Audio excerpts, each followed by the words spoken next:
when we talk about border security, it's a national security public safety issue. It's not just an immigration thing. It gets conflated. We don't Mm-hmm. care where you're from and what your intent is. You crossed illegally.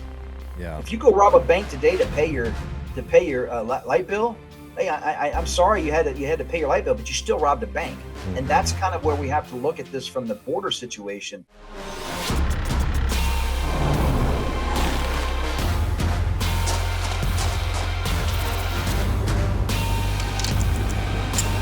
Welcome to the Mountain Tough Podcast, brought to you by Sig Sauer. What is up, everyone? Welcome back to another episode of the Mountain Tough Podcast. I am Dustin Diefenderfer, CEO, and I'm so glad that you are here. We love seeing you dive into these episodes week after week. As you know, it is our goal to bring you an inspiring guest every single episode that helps you level up that mental fitness toolbox.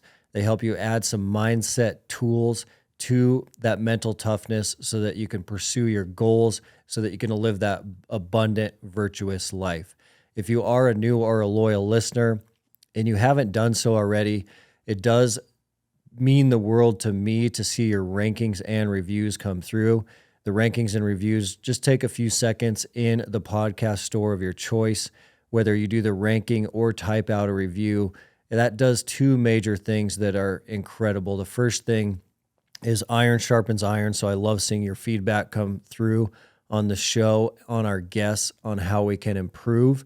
And secondly, the rankings and reviews do, through the algorithm, allow these episodes to get out to many more people to transform more lives. Shifting over to today's guest, this is a big episode. I've been waiting a while for this one. On the show today, we have Chris Clem. Chris is a retired Border Patrol chief.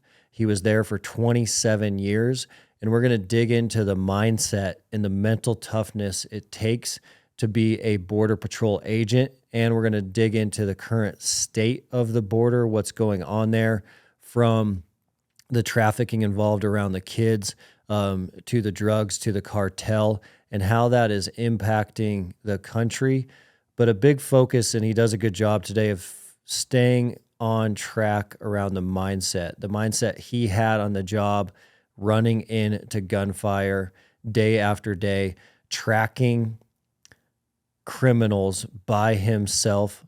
And he's going to share some powerful stories there and connect it to that mindset. Phenomenal episode. So stand by for my conversation with Chris Clem.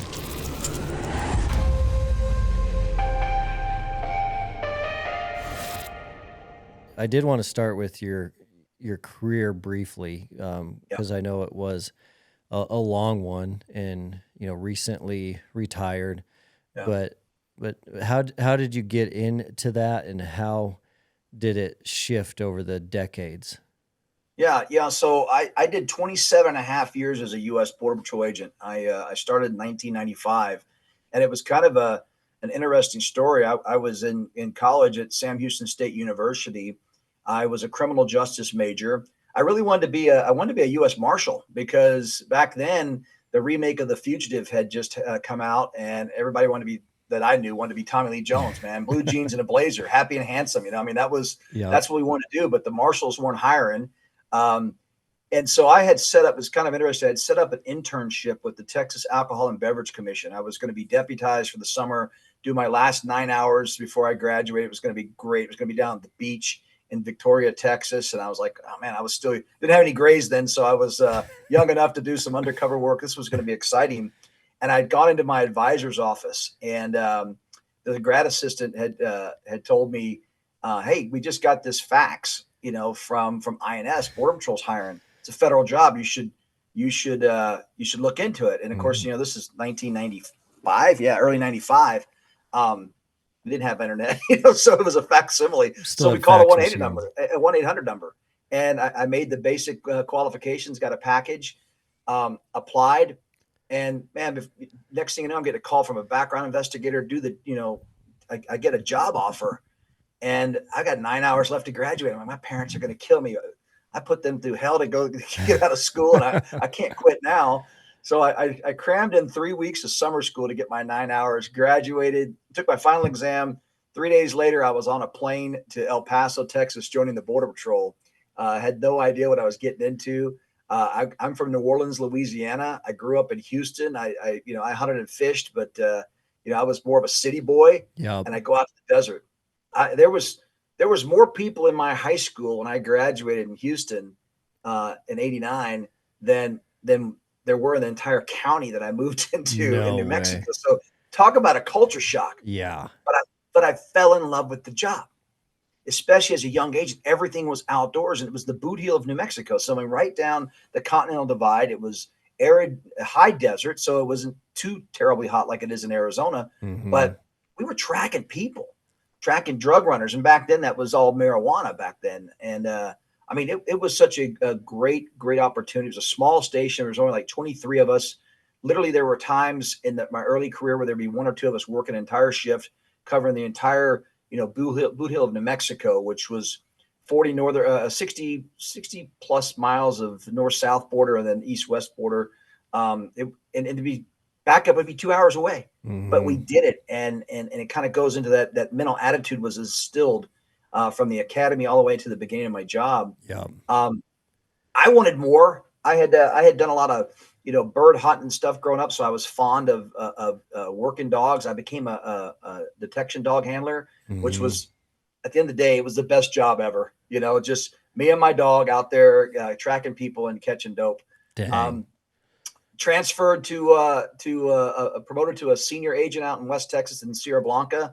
That was mainly checkpoint work. It was kind of boring, but it was a lot of immigration work. So I got really smart on the job. And then came back to New Mexico as a supervisor, back to my original duty station. I promoted up through ranks, and then ultimately took command of my first station in Truth or Consequences, New Mexico, which is really kind of a funny story because it has an awesome name, right? Truth or Consequences, New Mexico. Yeah. And if you ever followed the WWE and Mick Foley and Cactus Jack, he said he was from Truth or Consequences, New Mexico. But that was actually named after a game show. Really? Yeah. It was. So there was a game show. Oh my gosh, I'm drawing a blank on the guy's the main name, but Bob Barker was one of the hosts at the time, and they put out a contest. Any town that would be willing to change their name from their original name to Truth or Consequences, they did their first live show there. No way. Well, Hot Springs, New Mexico, changed it to Truth or Consequences, and it has this rugged, tough guy name, but it was after a game show. That is crazy. So I can at least say I was in charge of the Border Patrol Station, Truth or Consequences, New Mexico. But I took over. One thing unique about me is I had that station, and then we created a substation of Albuquerque, New Mexico. And then I took over a larger station near El Paso, the Isleta station, just a suburb of El Paso proper.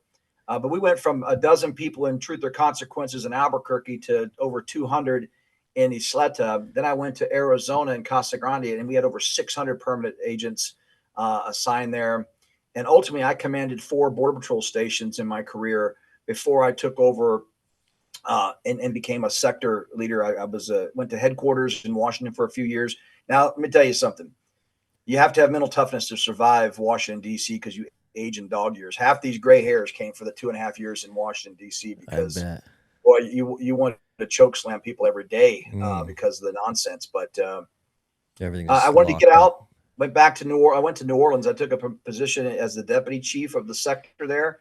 Again, originally from there. I didn't have any more family, but my family was in Houston, my mom and dad and siblings, so I was closer to them. But longing to get back to Arizona, I came back to Arizona for a short time with my family. And then it kind of, got into the senior executive service level, and I took over El Paso, Texas as the deputy chief and ran that for over 2 years as the deputy and interim chief from time to time. And then finally ended my career when I got promoted to chief in Yuma, Arizona back at the end of 2020. And we went from a kind of a under the radar sector, to the busiest in the nation over the last 2 years that I was there. And then I retired, and there's so many things in between there and so many life lessons in between there. Yeah. And we'll get into that, but that's, again, not the shortest answer about my career, but it was very productive, very rewarding, challenging. Perseverance was a key because of the political changes over the course of 5 administrations in 27 and a half years. We Wow. saw changes throughout the time. Yeah. Yeah, lots of change. I can't imagine in that time frame, and going from when you started catching a lot of marijuana runners in those early years all the way up till when you got out. Did you did you feel how much it was changing? Was it obvious? Was it drastic compared to what it is now, or do you feel like you were kind of hit by a bus in those later years? Well, definitely got hit by a bus in the later years because, and by later years, I'm just saying it was under the Biden administration, the current Biden Harris administration. But we saw, in the late '90s, mid '90s, late '90s, marijuana was a cash crop. It was the GDP, moneymaker for Mexico, and even then, it was still, something people didn't talk about and weren't pushing for legalization and things like that in the United States. So it was a big thing to get these dope runners. We started adding and started seeing, like the methamphetamine and things like that coming from Mexico Mm-hmm. in the late '90s, early 2000. Obviously, coke and heroin had always been smuggled through, but that was mainly at the ports, not between the ports where Border Patrol was encountering them. Um, but we really saw, for the first decade of my career, the majority of the people that we caught in between the ports of entry at the border were mainly single adult Mexican men. I mean, they were generally here looking for labor. They were laborers. They were working in the ag fields. Hmm. There was literally you could track a seasonal trend based on harvesting seasons across the southwest of the United States, across the East Coast. People could sneak in and go do the ag work on the southwest part of the country. Then they'd go east into the tobacco fields in the East Coast It's and working. move around. And that was a seasonal trend. And a lot of them would go back at the end of the year because they made money and they wanted to go back home to their family, and then they would sneak back across before the spring started. Hmm. Um, Occasionally, you'd get somebody that wasn't Mexican. There'd be Central America, the Northern Triangle countries. Anybody beyond that was truly an anomaly.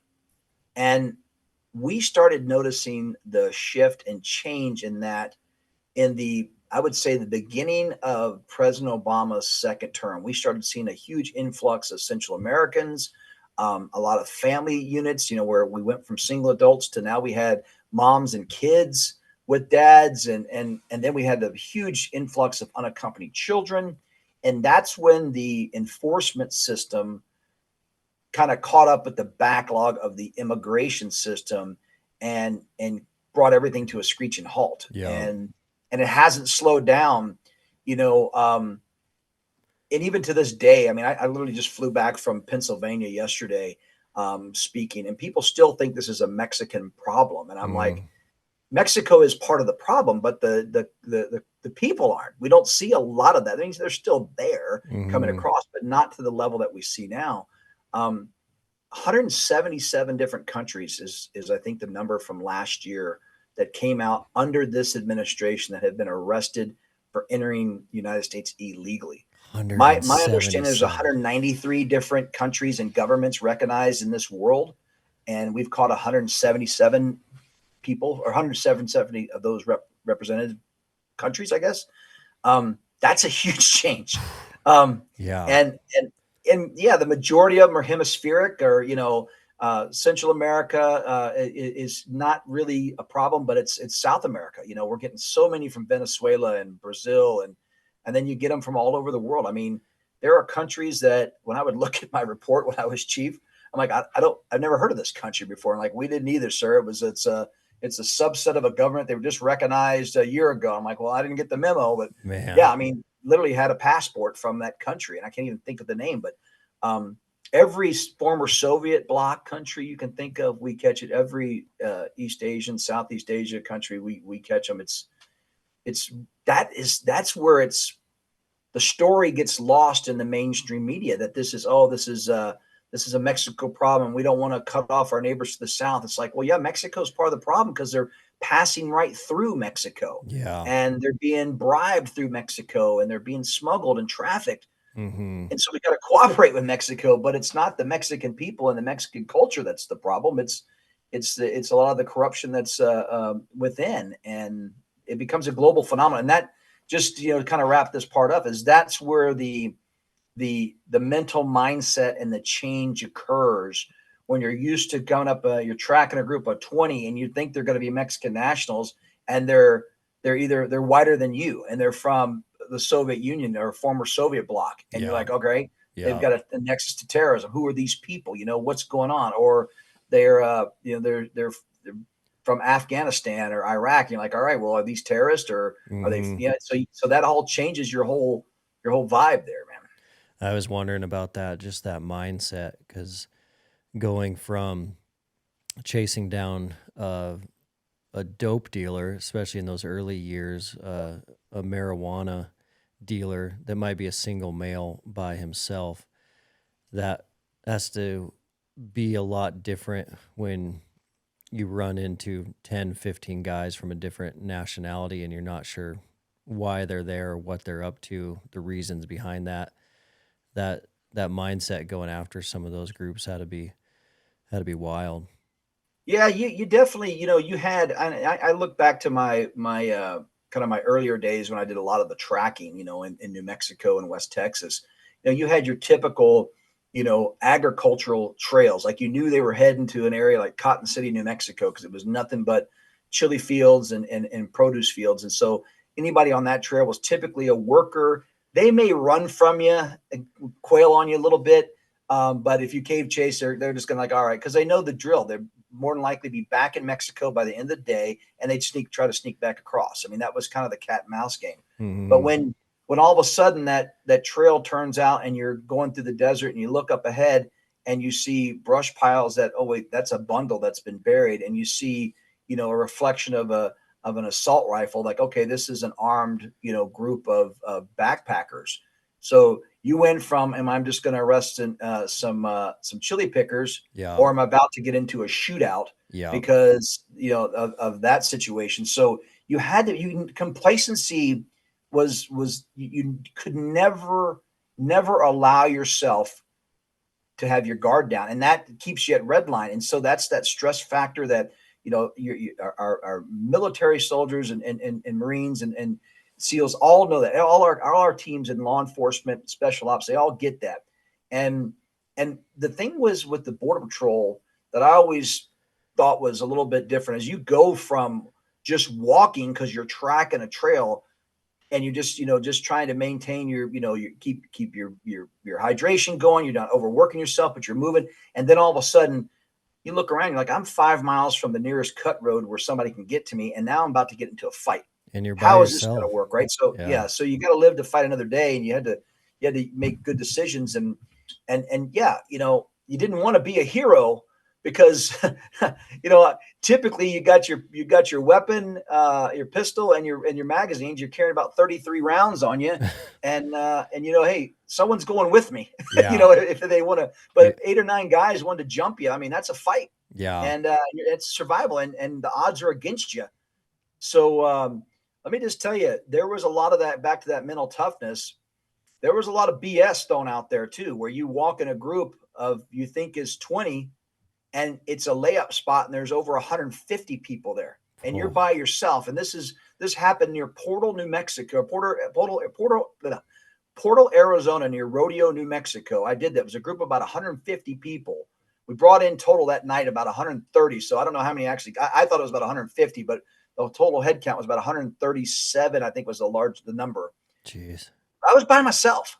Man. And I had my radio, and my backup was, a half hour away. And so I'm acting like I'm coordinating on the ground with people, like, hey, come this way, and I tell them, and I kind of, my Spanish is kind of worn off now, but I would say, who wants to be first, and I would look and find a couple of the tough guys, and I would put them in charge, and I'd like, you get 10, and we want how many rows of 10, and I would put them in charge, and I would command that, and boy, that pucker factor is there, man. Oh, all I mean, alone. because if they rushed me, they got my weapon, they could shoot me, Yeah. and it would be at least a half hour before my backup even got close there. So you had to be prepared for anything.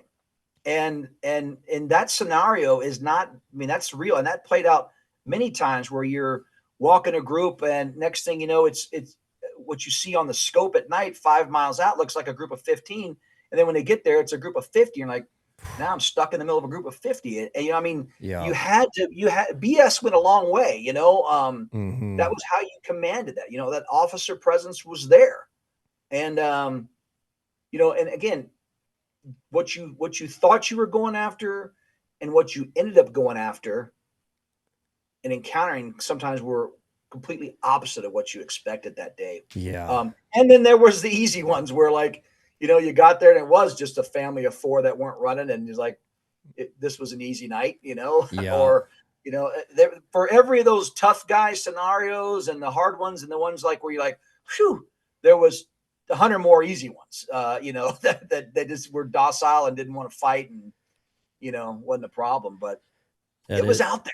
Yeah. You know, it was out there. That is a unique mindset to that agency because especially in that tracking scenario, those guys are so often alone compared to a military unit with a six-man team or greater. That mindset of going after those guys alone that's really fascinating.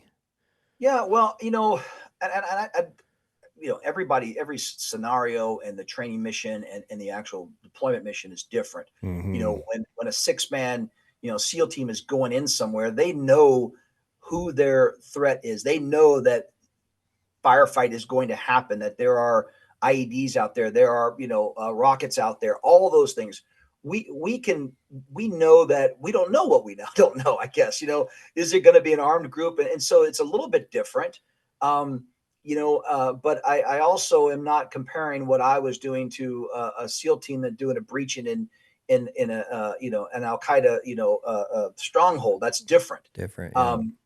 But what I would say that has always been a little bit hard to explain or get across is that we don't know who we're dealing with until it's too late. In other words, having somebody in custody and then walking them out of the brush to my vehicle, driving 40 miles to the office, and we've taken their fingerprints and realized that they're wanted for murder of a cop.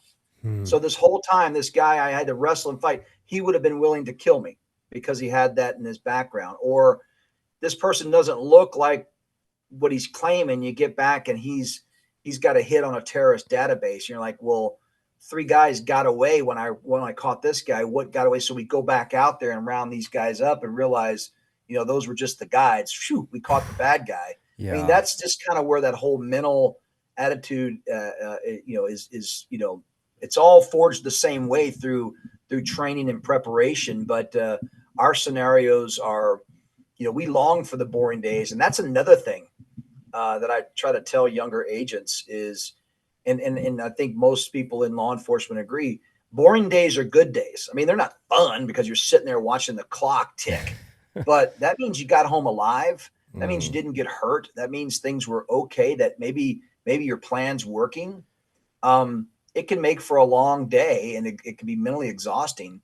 But also, you know what, going to work at 6 o'clock in the morning, not getting home till 9 o'clock at night, putting 30 miles on your boots and, you know, and holes in your jeans and blisters on top of blisters only to, you know, catch half the group is exhausting. And you do it the next day, you know? And then, you know, having to deal with finding dead bodies, you know, having your own agents get killed. I mean, those are things that all wear on you and you got to prepare for. So, you know, it's tough, but it starts, it's not easy. You know, if it was easy, anybody could do it. Just like, you know, in our military, if it's easy, anybody can do it. Or, you know, especially when you take it to the next level and you go into special ops. Hey guys, I did want to interrupt for a quick minute right here and let you know about some supplements I've been taking.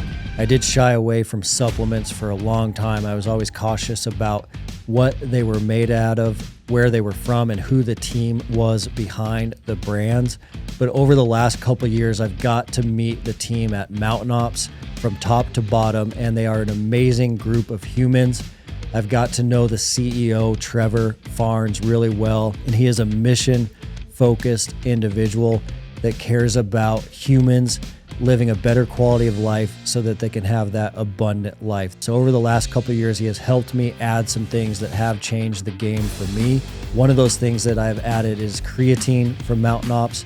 It helps me maintain some muscle mass, but also it's a big player in cognitive function, one of the most researched supplements out there. Also, I've added reds, greens, and protein, all from Mountain Ops. What I found as a busy professional, always on the run, I do eat a whole foods diet for breakfast, lunch, and dinner, but on the go, it's hard to get enough vegetables, fruits, and protein. So I've added that from Mountain Ops, and it has significantly changed the game. I can feel it in my performance.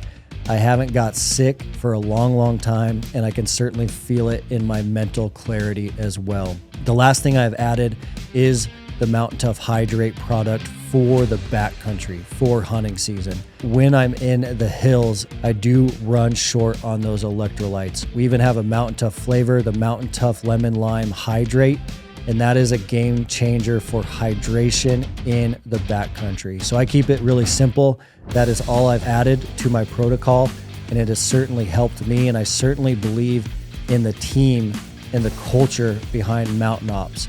They have started an initiative that's been around for a while called Conquer Hunger.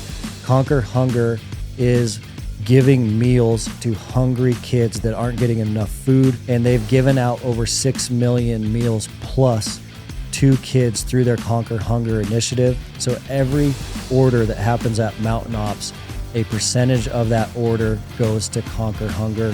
So certainly an incredible company, an incredible culture. As a listener to the show, you do get an exclusive offer to Mountain Ops, so make sure you check that out. The offer is incredible as a first-time purchase at mountainops.com. So build your order if it's your first time. They are offering you a 20% exclusive discount. All you need to do is enter the promo code MOUNTAINTOUGH, all one word, all caps, for 20% off your first order at mountainops.com. You've been listening to the Mountain Tough podcast. I did want to back up for a second to the 177 country comment, because we talk about it a lot in terms of, I imagine that with so many people coming across over the last decade, that any sort of terrorist organization globally has had the opportunity to embed people all over the United States, and those embedded people can be just living a somewhat normal life in some United States city, just waiting for the organization to happen, waiting for the phone call to happen, waiting for some sort of call to action to create some sort of terrorist event, which seems very likely and doable based on the amount of people from the variety of countries that have come in to the United States without any documentation, without anyone knowing it. How much of a reality do you think that is in happening? Is that happening? How do you feel about that? Yeah, I have no doubt that that is a plausible scenario that could happen. You even have the FBI director who's testified half dozen times in the last year about all the bells and whistles that are going off when it comes down to, terrorist type events, across the globe. And so, when we take somebody into custody, we take their biometrics, their fingerprints, their photographs, and we match it against the database. And the database, you hear a lot of the people say, oh, they're all vetted. There's no vetting being done. It's either they have a record in our system, and it's either a U.S. record or it's a record from a country that we have cooperating policies and agreements with. Terrorist countries, we don't have those records. So if John Doe from a state-sponsored a country that sponsors terrorism comes across, he's going to get an extra interview. The Joint Terrorism Task Force is going to ask questions. We're going to run his biometric data. But if there is nothing, and we can't find anything, and the current scenario is they're supposed to be detained until their immigration hearing, and we know that that is not occurring, they'll end up being released into the country because, well, we got no records on them and we can't hold them, and we can't, and that country is not accepting removals of their citizens. Yeah, to your point, they could just sit there and bide their time for a year or two or more. Mm. And that's kind of my concern with this current administration. If if Harris was to win, those organizations that are looking to do harm, and they're out there, we've got plenty of threats against us. Mm-hmm. They may be taking this, why buy the cow if we get the milk for free? We can build our army, if you will, for another 4 years. And so that is a plausible concern. Now, to put our mind at ease to the extent possible, we're in the human business. So our agents, I mean, they're looking at everything. And if it's something's, we know that if it doesn't feel right, it probably isn't. Mm. And they're going to peel back every layer they can, and until they no longer can. I mean, I had standing orders when I was chief that anybody from a special interest country would be prosecuted if they had any background, right? Like, we have the discretion whether we're going to criminally charge somebody or not. But if they had come in here and there was any nexus and they were from a special, we would prosecute them. And that gave us more time to make sure that every stone is unturned, and to make sure, because I did not want somebody caught, checked, released, and then find out a month later they were the mastermind behind something that happened. Yeah. And so I was always to do our best. Look, I mean, I don't ever want to broad brush a culture or a race or a nationality, but let's call it like it is. China right now is our biggest geopolitical foe. I mean, they are capacity building all around the world. We're arguing about pronouns and which bathrooms to use. They're going around the globe, rebuilding and expanding. We have arrested over 50,000 Chinese nationals who have entered the United States illegally in the last 2 years. 50,000.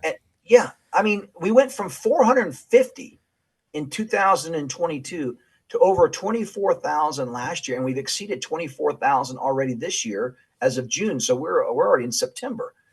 If just half a percentage of them are subject to coercion, because you just can't leave China, you got to kind of be allowed to leave China.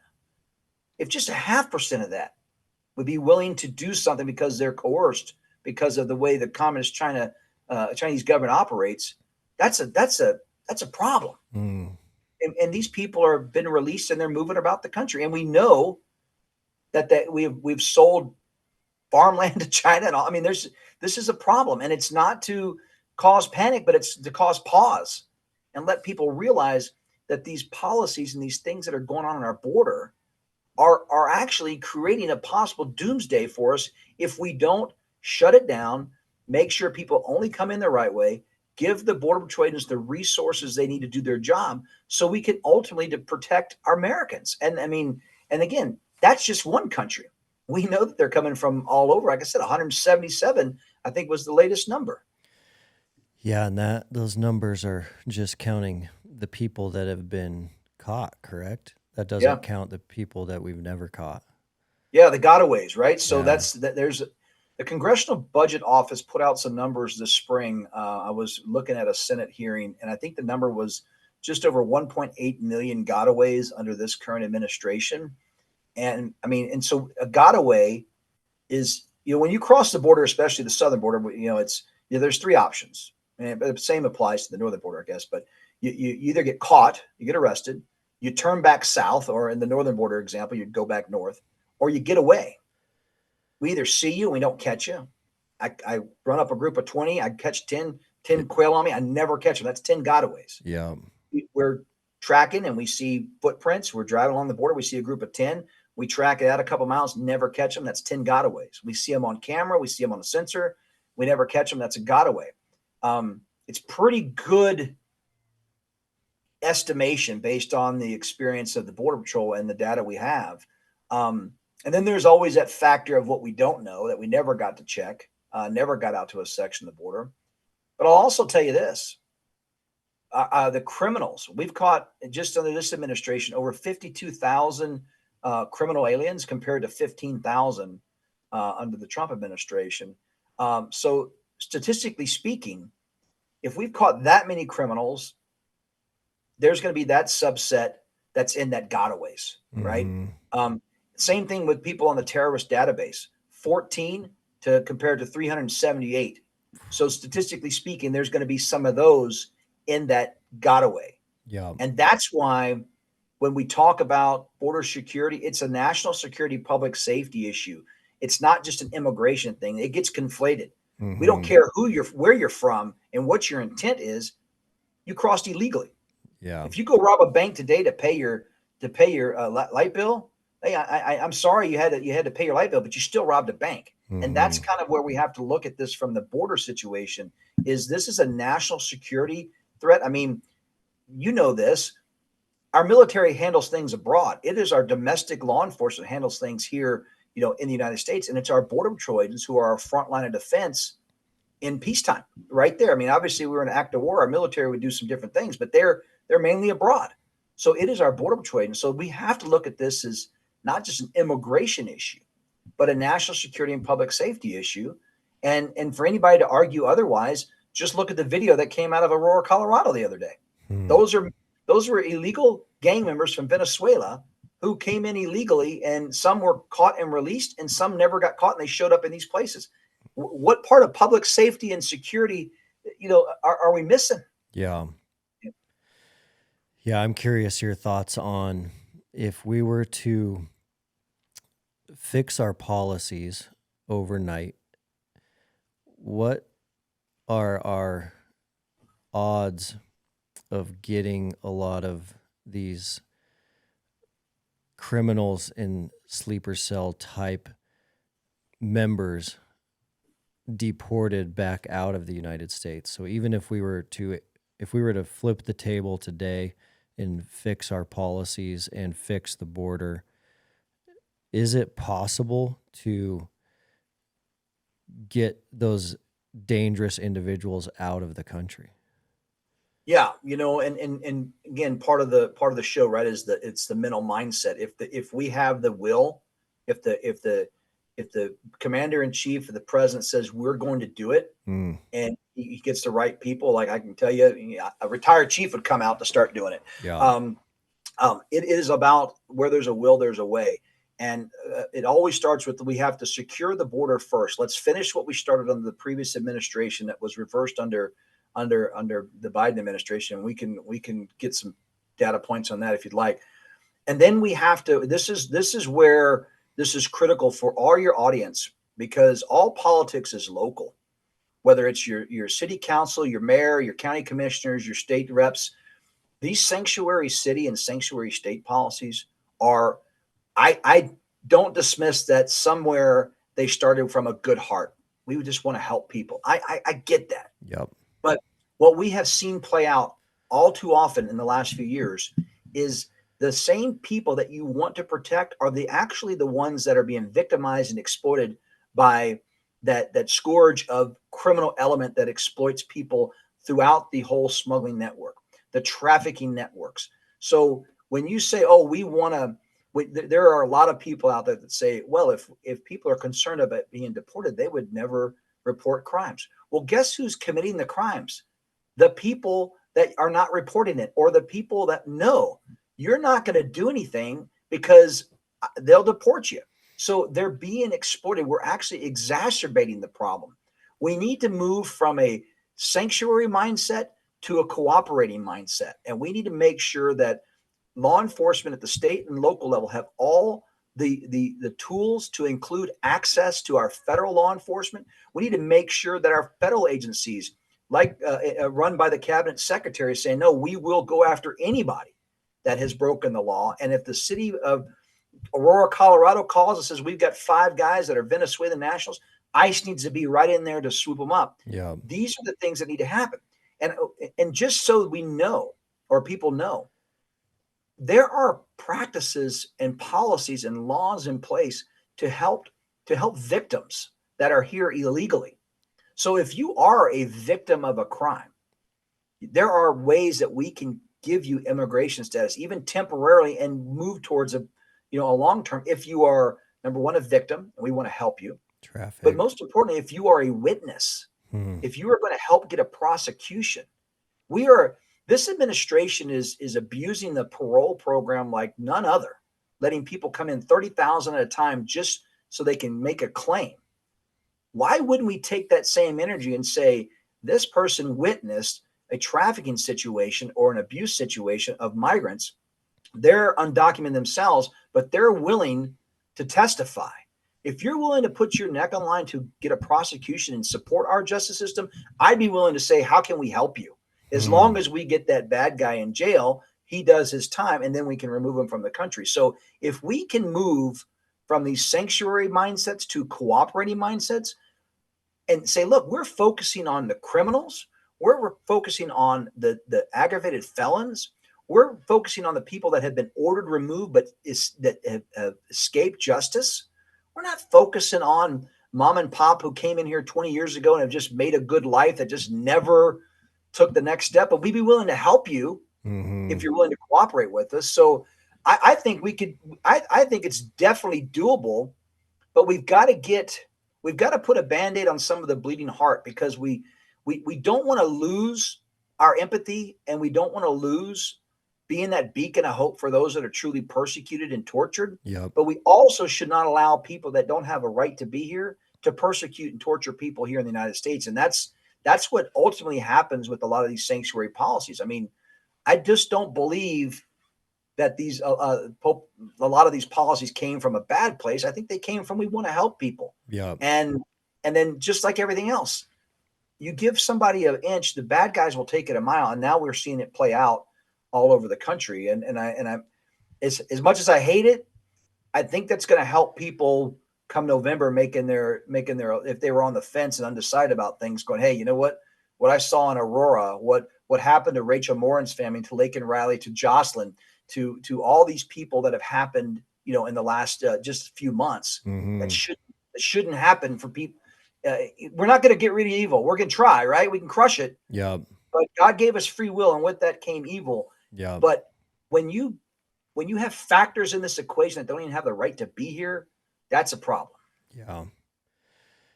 Did you see that shift over your career as well? The shift to, the fentanyl and the cartel. A lot of the stories that I've heard recently is essentially the border is open, but no one is crossing that border without some sort of cartel connection. So even though it's open and you could come in, no one's coming in without the cartel allowing that to happen. Because they're allowing that to happen, there is some sort of deal on the back end of that. So Yeah. is Yeah, that no, is that a true you're statement? 100% right. 100% right. Nothing crosses the US border legally or illegally without some kind of cartel influence. And when I say, let's start with legally, the truckers in line to cross through a port of entry, there's certain lines they can get into. There's a fast way, and then there's the long way. And if you want to go in the right way, in the fast way, you're going to pay somebody to get in that line on the south side. And that's Hmm. going to be connected to the cartel. If you cross anywhere between the port of entry illegally in the United States, every section of the border on the south side is managed by the cartel. Whether it's Sinaloa, whether it's it's New Jalisco, whether it's the Zetas, whatever the case, maybe Gulf Cartel, whatever it is, it doesn't matter. They're all cartel. They know their points, and no one crosses without paying. And Jeez. and I saw that shift. You saw it in the eyes of the individuals. I noticed it in the mid 2000s, where you started seeing a little, like, people that had less, they're a little more dead behind the eyes. Like, there was people that were workers, and they were trying to work, and there was a human there. You could talk to Hmm. them. And then you started seeing this, like, just kind of, these people were doped up. They had been exposed to things. I noticed that in the mid 2000s. And then, over the last, few years of my career when we started seeing, literally 3, 4, 500 at a time being pushed through gaps in the wall. I mean, they've already paid most of their price. That organization had already recovered their fees, moved those bodies to the border, knowing the Border Patrol was going to be, tied up processing them. And then that's when they would push things through other parts of the border because they know it was left wide open. Mm-hmm. But there was when you've seen evil in people's eyes, you never forget it. When you stare down somebody and you're like, and you see the tattoos or you see some of the emblems, you're like, we know where you got that and how you got that. You've killed people and you know it and you sense it. And the first time, and I go back to, these were sicarios before people even knew they were sicarios, that we encountered in when I was an agent in New Mexico, and caught them a couple times. And it was like that second or third time when you realize, hey, wait a second, these just aren't farmers, farm workers, right? And lo and behold, we were able to get some information and some intel and realize what was going on. And there was a whole different look about them. If you lined up 100 people, you'd pick out who doesn't belong. And it's like, these guys, you could tell in their eyes and their mannerisms, and that's real. And it is such a profit-making business. The big shift has been, cartels are business, right? They're commodity neutral, whatever's going to make them money. Mm-hmm. But moving people is so profitable and very low risk because they're paid. Most of them are paid in advance, at least partially. They've got them on the south, when they get across. The current administration, the government's completing the smuggling cycle for them. They show up where they're supposed to show up. They're going to be put to work. They're going to be either indentured servitude or traffic, because a lot of them don't know their traffic until it's too late, to pay off that debt. Sending money back. Yes, sending money back, right? Working it off. If it was narcotics, if it's drugs, you have to manufacture it, you have to smuggle it, you have to get it to its destination, and then the money has to come back. Mm-hmm. And then anywhere in that cycle, it could be intercepted. Where people are flying in, they're getting moved to the U.S. border, pushed through a gap in the fence, and the smugglers are done. We just know who you are. We've got all your money. We know where your family is, and we know where you're going because we push you through Yuma. You're going to be at Sky Harbor Airport probably within 3 to 4 days on a flight out. We'll be following you. I mean, that's how they work. That is wild. Yeah. And kind of when we talked about terrorist groups and being embedded, the cartel's embedded. They're a terrorist organization by definition because that's what they do. Mm-hmm. So they're embedded all over the U.S. as well. Yeah. I mean, it's not odd. It's not, so like the Tren de Aragua, that's the Venezuelan game, the TDA. I mean, just like, and by the way, we're talking about them right now, but MS-13 hasn't gone away. They're still all around the country. So, these are pull factors for groups. People know if you're from Venezuela and there's a Venezuelan stronghold in the Denver metro area, you get to Denver when you get released. And then that's when the gangs come in and say, well, we know you're from Venezuela. We know your family. We know your cousin is one of us. So now we own you. Jeez. And that's what's happening. So kind of go back to what I was mentioning earlier. We've got to end the sanctuary mindset, and we've got to go cooperative. And again, it all starts with stopping the leak, which is the current policies allowing these people to come in. Yeah. So when did the fentanyl show up? That was probably when we first started discovering it. 2018, 19 is when we started seeing it. And then it kind of ramped up in 2020. It's coming from China and it's in its raw form, right? It was in its powder form and it was being smuggled in powder. And that was really dangerous for law enforcement because typically when we found a square bundle of something, it was just our hard-headedness, boom, stick a knife in it. Now it's white, it's probably coke or meth or something. And then that powder was, making people sick. And so that was a big problem. And that's when everybody kind of went, whoa, wait a second. We had seen prior to that, and I don't know how much further, but they were like, we were catching packages of coke and meth and heroin that would be laced with some kind of powder. that was making people sick. It was the fentanyl. It would come to find out that's what it was. The last few years, it's trended to more of back in pill form because it's easier to transport and it's safer for the handlers and for the environment. So like if you got a powder and you get any kind of moisture in it, it's gone. But at least a pill, you could salvage it. Yeah. So when it's coming in its pill form or its raw form, it's getting to these clandestine labs. It's getting pressed into pills to be counterfeit pills, get smuggled in, and then they can, of course, crush it and repurpose it however they want when they get to its final destination. The only saving grace in that is when it's in pill form. Cops and agents know that if you feel something that feels like a bag of pills, chances are it's probably fentanyl. The other part to add to that is these are the same labs that are making counterfeit, painkillers and, Percocets and Darvocets and you name it. And DEA put out a number not too long ago that said, I think 7 out of 10 black market underground pharmaceuticals have traces of fentanyl that could be deadly in it. Jeez. So somebody's thinking they're getting a cheap deal on some, painkillers, some codeine, whatever. They got to be careful because it could be laced, and that's the problem. And it's also a concern that I have for a lot of the snowbirds and the winter visitors that come down to the border and then go to Mexico to get their prescriptions filled is that,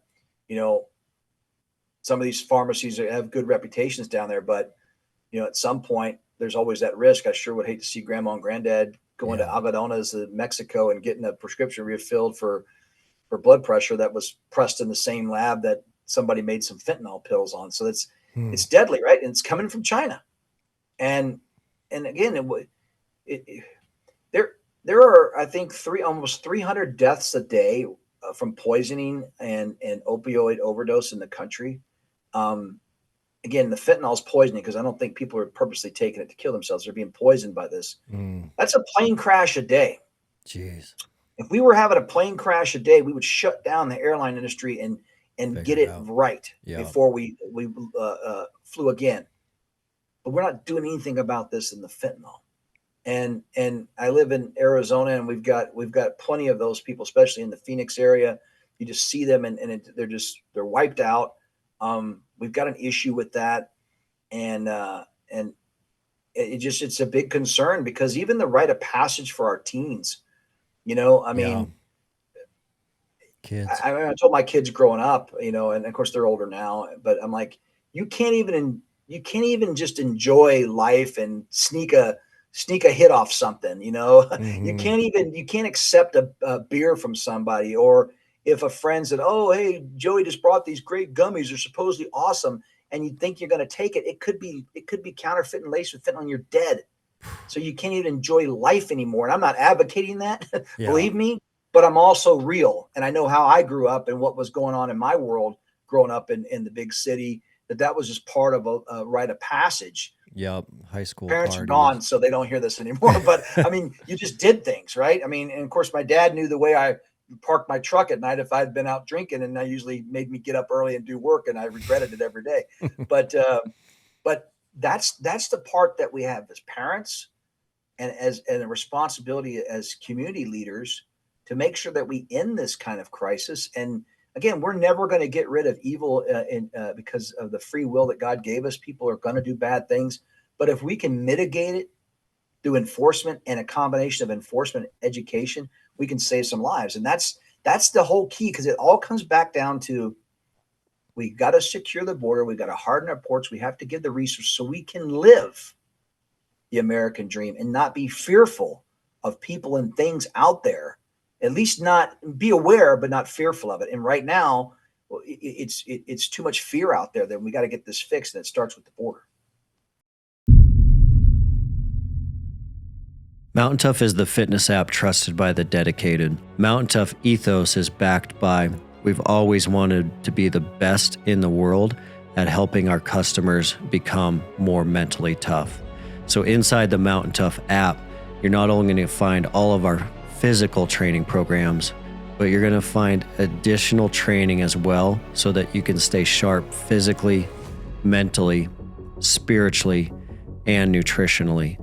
The Mountain Tough app also allows you to train no matter where you are, anytime, anywhere. Additionally, the Mountain Tough app is going to have programs from beginners all the way up to elite athletes.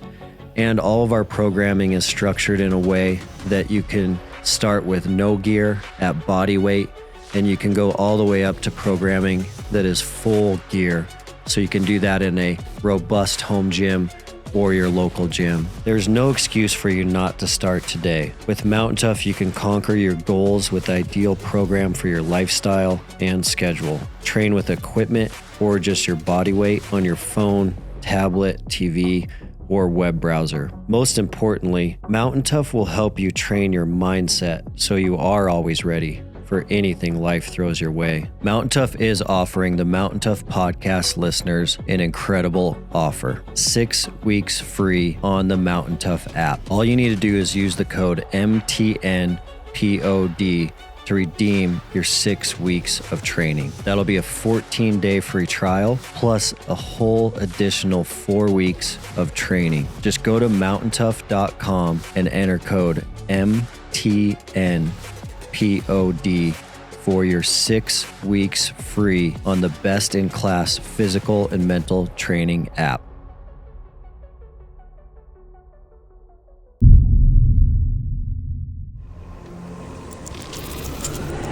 You've been listening to the Mountain Tough podcast.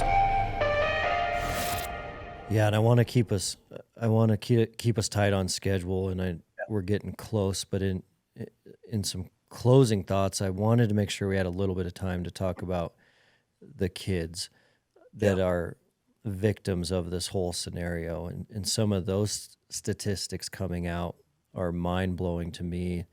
And, you and I talked about, as before the podcast started, how Mountain Tough and my wife and I have been getting more involved in stateside trafficking rescue work. And it's all connected, but there are some wild stats, like 120,000 children came across the border last year. And I'm not sure if that fact is 100% accurate, but we have no idea where those children are at. So they crossed, we have documentation that they crossed, but we have no clue what city they're in, where they're at. And so not only is it the drugs and the crime, but then it's the trafficking of adults, but there's a major, major issue here with the child trafficking. Yeah, and that's the part that is really just mind-blowing when you look at the political implications of border security and immigration. We can't even get the left and right to figure it out when it comes to the kids, if nothing more, address the kids. So there was a recent DHS OIG, so Department of Homeland Security Office of Inspector General report that goes back a few years. It just came out a week or so ago, and I think the number is 320,000 missing children over the last few years. And so anytime we encounter an unaccompanied child, that is somebody that is 17 or younger that is not with their parent or legal guardian. And that's critical because you're orphaned and you're raised by your brother, and your brother's 19 and you're 16, you come across illegally, we have to separate you because the brother never got legal guardianship. So there's those type of situations. But we've encountered kids, tender age kids, 12 and under, just all the time. Some in diapers, some that you still count in months. 18-month-old with its 3-year-old sibling, dropped over the fence, and they're just left there waiting for Border Patrol. Our job is to get them immediate. They're our priority. They're our most vulnerable. So we get them immediate medical attention, and we have to have them processed and placed with Health and Human Services Office of Refugee Resettlement within 72 hours. They get transferred to wherever Health and Human Services is going to place them. And it's usually in a shelter or a facility that manages that age group, whether it's teens, teen girls, teen boys, tender age. What happens is their job is to prioritize placement and reunification with family or a sponsor. So if this child has a relative in the United States, that's going to be their priority. And unfortunately, I don't think they care what the status is of that relative, but they want to place them with a relative or a sponsor. And then within a week to 10 days of that sponsor taking custody of that child, there has been they're supposed to follow up with a phone call, basically to see if little Johnny is okay. And my understanding is that's where that number of the started with 85,000. Now I think it's upwards of 320,000. They're unaccounted for. In other words, no one answered Jeez. the phone. We have Insane. no idea. We have no idea if it was caller ID and it's like no number, I'm not answering, or this is a government phone, I'm not answering, or they just refuse to answer the phone. Who So knows? we don't know if Johnny is living his best life, is being tortured, or has been murdered. We have no idea. So yeah, technically he's unaccounted for and therefore missing. We don't know if they even made it to where they were supposed to go. And that's a scary thought. Hmm. And and I'm telling you, that's one of the go back to that mental toughness.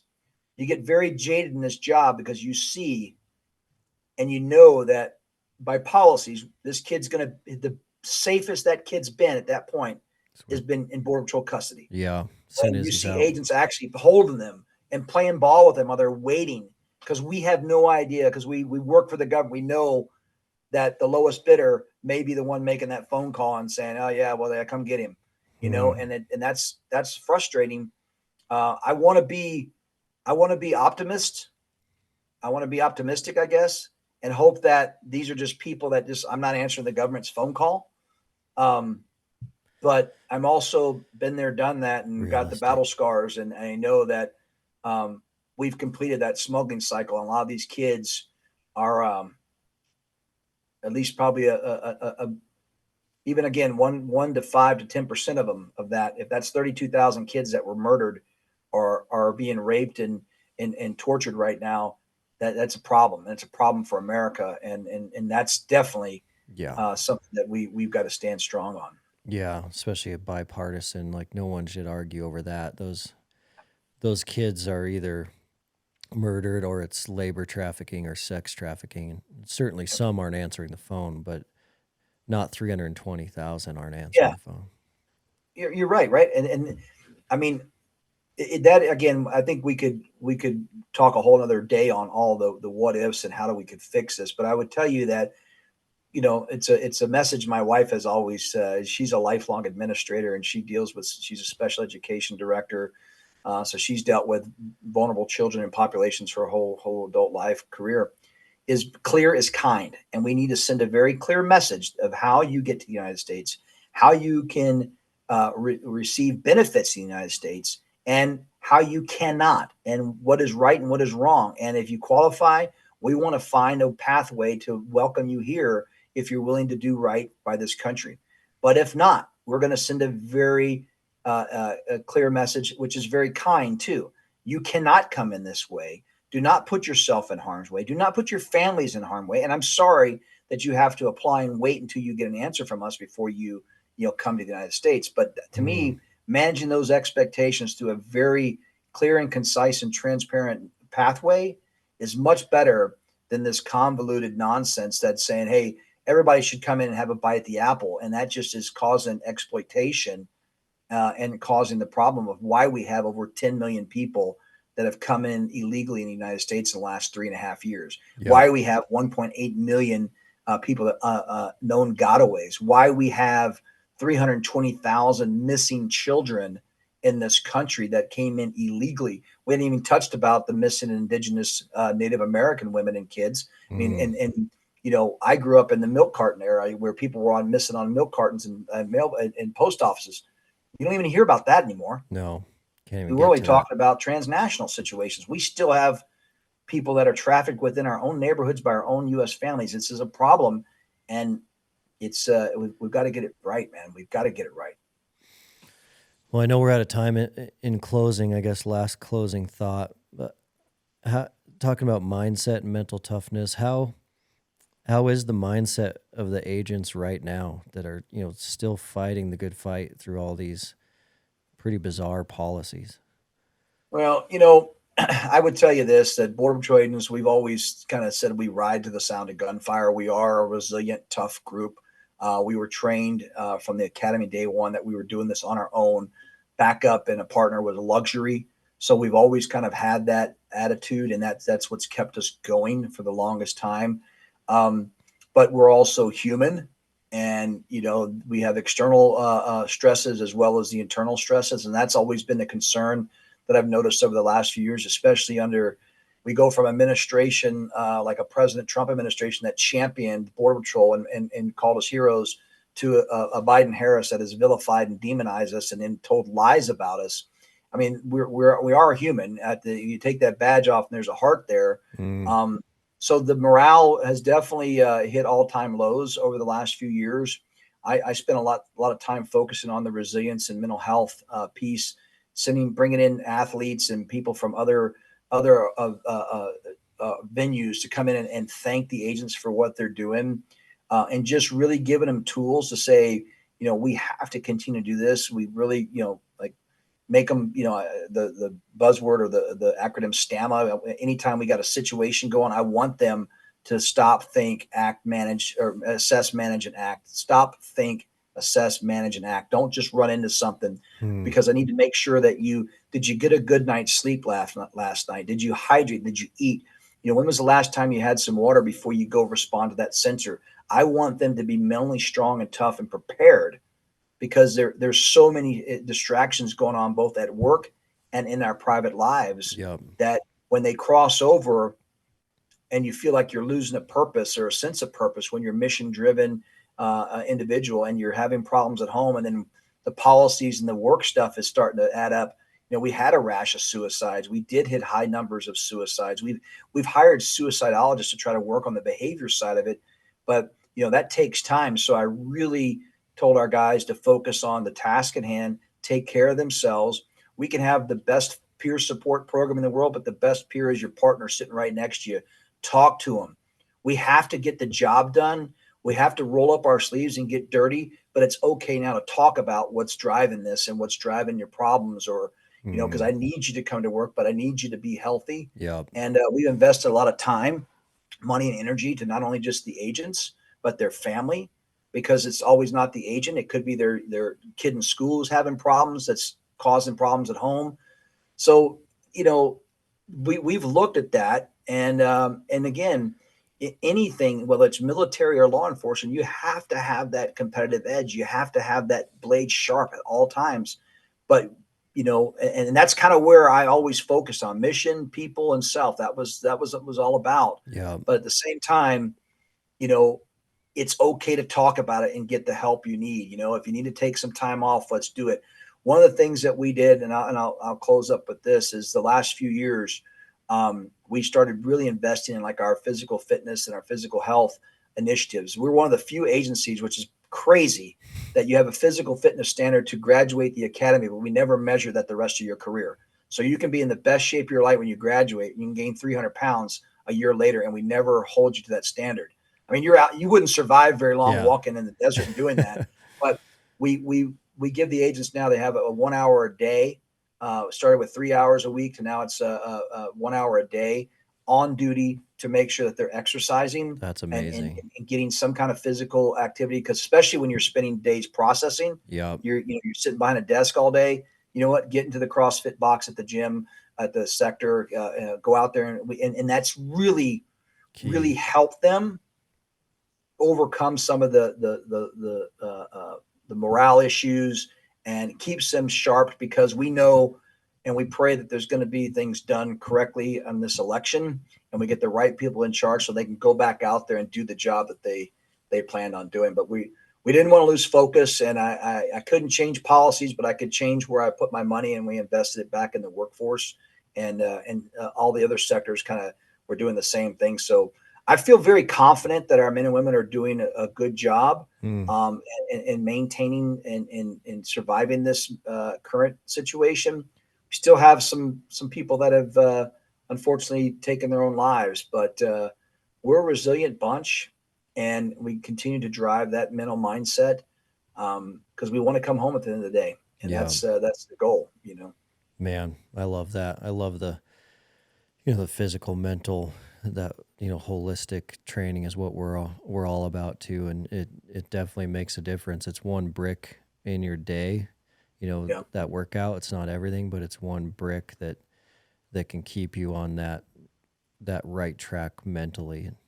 Yeah. can be a Well, game we've really taken a shift over the last few years, starting that mindset at the Border Patrol Academy. When I was there 30 years ago, or nearly 30 years ago, it was 2 hours of PT. Then it was all the law and the shooting and all the fun stuff too. But PT was just part of it, and it wasn't just it was running, and then it was all the arrest techniques and stuff. Now it's been we've all learned in the evolution of fitness and the connection to mental and physical fitness. They've taken that where it's not just a part of a curriculum; it is part of your way of life yeah at the academy from day one. So we've created that environment to where, regardless if we ever have a PT standard afterwards or not, that's their life. Where Mhm. back in my day, it was get through 71 in a gun and you go out there and did your job. Now this has become, I can just see when I look at the young men and women that are coming in, they're in such a better situation physically and mentally than some of us were. I mean, I'm old school, it was, yeah you benched, you squat, you deadlift, and you ran if you had to, yeah push-ups, pull-ups. Now they're doing functional exercising. They kind of incorporate all that stuff. And it's their way of life, 8 hours, 10 hours a day at the academy. And that hopefully continues on. And I saw it with the younger agents coming in, you know, taking full advantage of all the mental health and physical health things that we put in place, where some of us all salty guys were just, you know, yeah doing it the old old school fashioned way, yeah So yeah, yeah, man, well, thanks for being here. Thanks for sharing, the current state and some of those details on the situation, and really appreciate you unpacking, the mindset of the agency. That was super helpful, and appreciate the work you're continuing to do as well. yeah. Thank you. I really, I mean, I hope we answered the questions and got you what you needed, because there's so many areas that we can go into, and Yeah. but reality is based on kind of where the show goes. It is you have to have that ability to have that mindset. You got to be Hmm. flexible and nimble at the same time. You got to be laser focused. I mean, it sounds weird, but it really, until you've lived it Yeah. in some capacity, I mean, you've got to be flexible and nimble. But how are you flexible and nimble but major laser focus at the same time?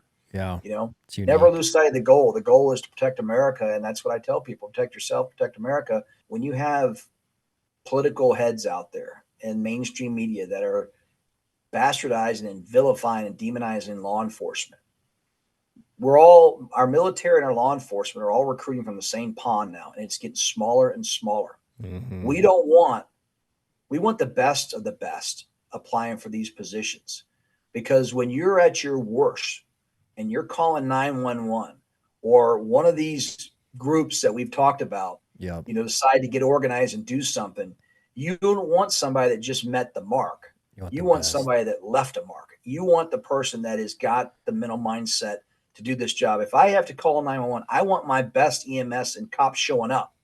I don't want some guy that just said, I was just looking for a job, and nobody, they hired me. We So don't want true. that. So we've got to create a new generation of service leading people and service minded individuals that will go out there and answer the call and not ignore the call. And that's the one thing I would just ask to preface or close out the episode is, hey, we need good men and women that are Yeah. willing to fight for this country and right and wrong, and we need to support them, those that do take the call, whether they answer the oath to join our military service or answer the oath to join our law enforcement. We've got to have the right people with the right mindset, because in our time of need, we don't want the low bidder answering the call.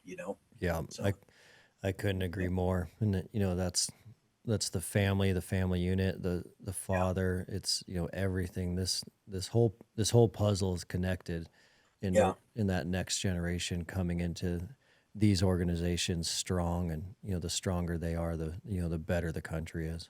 yeah.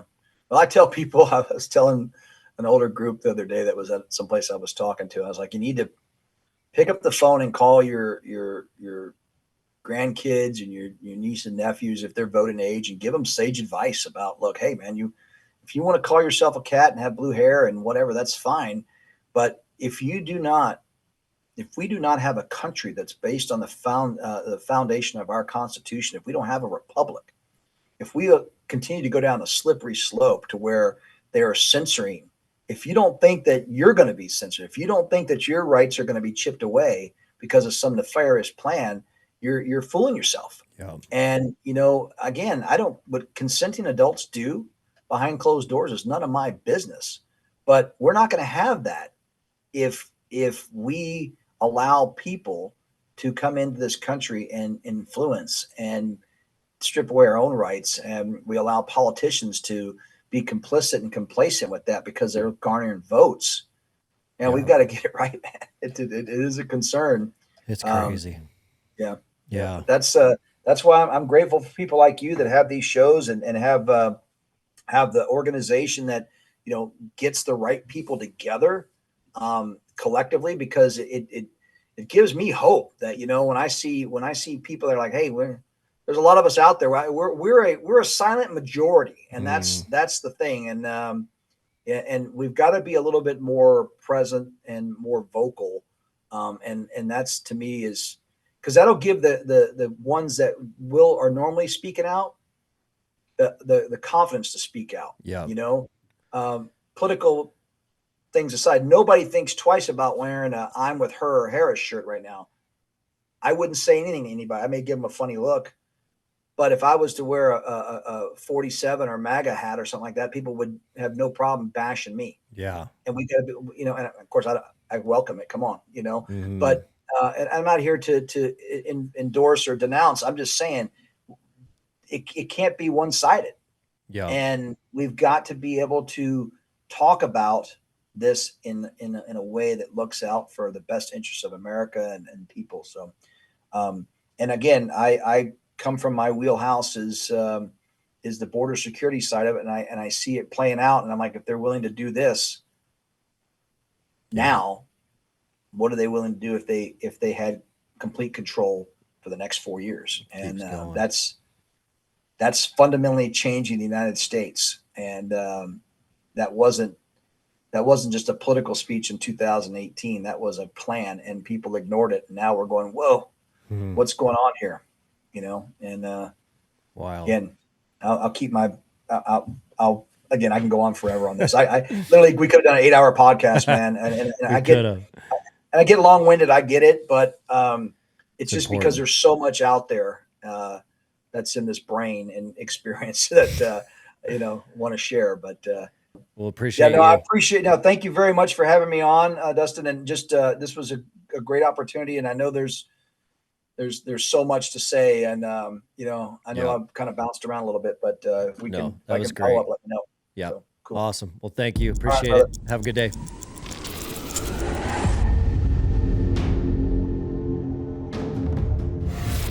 Wow, what a powerful episode. A lot there, as you can see. I think that could have been an 8-hour podcast. We could have talked to Chris all day. A lot to unpack there, a lot going on there. But remember, every episode we're looking for that golden nugget. What's the golden nugget you can take and apply to your life today, tonight, this afternoon, that is going to level you up and is going to change the game?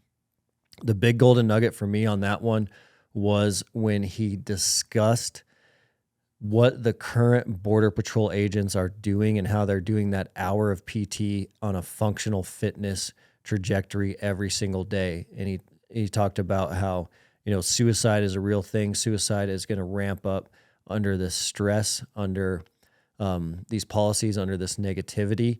But there are little bricks you can put in your day that do create that fortress theory. So the fortress theory is every decision I make is a -1 or a +1. And the +1s give me this brick, and these bricks I start building around my life. So it's called stacking. And towards the end of the episode, he talked about how the agents are doing that now to fix that mindset and be ready for when anything changes. They're going to be ready because they're laying those bricks day after day. And that's always been the Mountain Tough mentality, is how are we laying bricks mentally? How are we laying bricks physically? How are we laying bricks spiritually, nutritionally? every single day so that we're always ready for anything and that we're living that abundant life. So big episode, a lot in there, a lot to unpack around the situation currently in the United States. But remember, don't be scared of a fight that will never end. And some of these fights can look like they're too big. There's nothing we can do. But anything we do to push back injustice is helpful. And if we don't push back injustice, it will sneak around and bite us eventually. So thanks for being here. Love you guys. And we'll see you on the next episode. Thanks for listening to the Mountain Tough Podcast. We'll see you next week.